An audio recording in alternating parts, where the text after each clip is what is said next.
There's one night I wish I could erase from my life completely. I had too much to drink, and in a drunken haze, I let something slip, something I can never take back.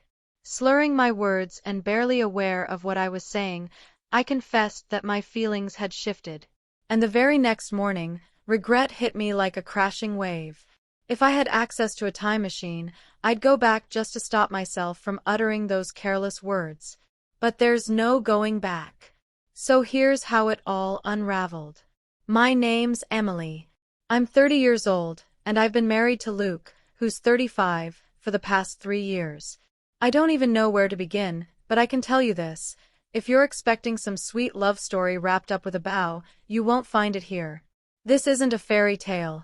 It's a slow, painful downfall. And the worst part?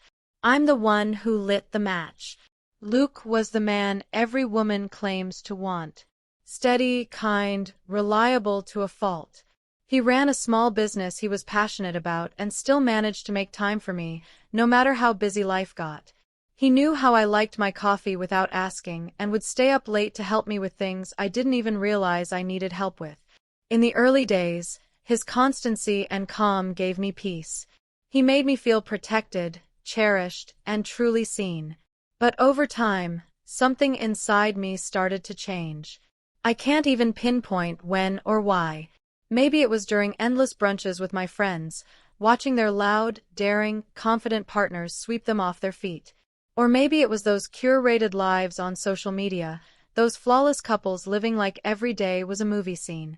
Little by little, doubt crept in. I told myself I was being petty, shallow even. After all, love shouldn't be about charisma or who looks best under string lights with a wine glass in hand. Still, those doubts wouldn't go away. They grew louder, more persistent, until they became a constant noise in my mind. I began to question if I even deserved the kind of unwavering love Luke gave me. Then came the night that changed everything. It started off harmless, a typical bachelorette party, full of noisy laughter and cocktails. After my second drink, I stopped counting. 1 turned into 3, 4, maybe more. Soon, I was lost in a haze of alcohol and tangled emotions I hadn't realized were festering inside me. By the time I stumbled through our front door, the world was spinning. Luke was right there, calm and steady, trying to help me to bed. And what did I do to repay his kindness? I looked him in the eye and dropped the cruelest words I've ever spoken. I'm not attracted to you anymore. Just like that. No warning. No build-up. 6 words that cut deeper than I could have imagined. The silence after I said them was suffocating. It hung between us like smoke, thick, choking, impossible to ignore. The next morning, I woke with a throbbing headache and a pit of dread sitting heavy in my stomach. It took me a moment to remember why, until I saw Luke sitting quietly on the edge of the bed, his eyes fixed on the floor. He wasn't angry. He wasn't even crying. He just looked broken. "Is that really how you feel about me?" he asked, his voice barely above a whisper. My heart sank. I tried to piece together what I'd said. His words echoed back at me like a playback in slow motion, and I felt the full weight of them. Panic rushed in. "Luke, I was drunk. I didn't mean it like that." But he didn't yell. He didn't accuse or argue. He just gave a slight nod, got up, and quietly left the room. That silence, it hit harder than any screaming match ever could.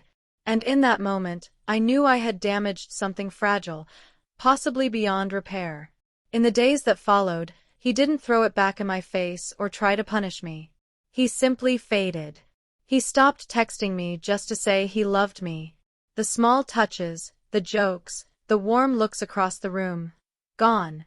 All that was left was a painful stillness that made our home feel cold. Desperate to fix what I'd broken, I tried everything. I cooked his favorite meals, badly, but with effort. I left notes around the house, hoping to remind him of the early days, of the love that once lived between us. One night, I even reached for him, thinking maybe physical closeness might bring us back together. But he looked at me with exhausted eyes and softly said, "Not tonight, Emily. Maybe another time." I couldn't stand to face the damage I'd caused, so I did what cowards do. I ran. One Friday night, the weight of my guilt crushing me, I decided to go out again. I told myself I just needed air, a little break. But if I'm honest, I was running from the silence at home, and from myself. That's when I met him. A confident stranger with a spark in his smile, the polar opposite of Luke. He slid onto the bar stool beside mine and said, "Rough day." I should have walked away. I should have shut it down. But I didn't. I let him talk. I let his easy charm drown out the guilt. I let myself be drawn into his world of distraction. And worst of all, I let him kiss me. The moment our lips touched, I knew I'd gone too far. It felt like falling from a cliff. And just as I pulled away, heart pounding, I saw Luke. He was sitting in his car, parked right outside, watching everything. He didn't say a word. Didn't even step out. Just rolled up the window and drove away. Right then, I knew I had lost him. The next morning, I clung to a fragile sliver of hope that somehow, someway, he'd come back and we could begin to rebuild. But when I walked into the kitchen, he was already there, calm but distant. His words were steady, but his tone was final. "You showed me last night that you don't respect me, or this marriage." I begged him not to go. I told him it didn't mean anything, that it was a mistake. But he just shook his head. The pain was there in his eyes, but the warmth was gone. "I need time," he said. Then he grabbed a bag, walked out the door, and never came back.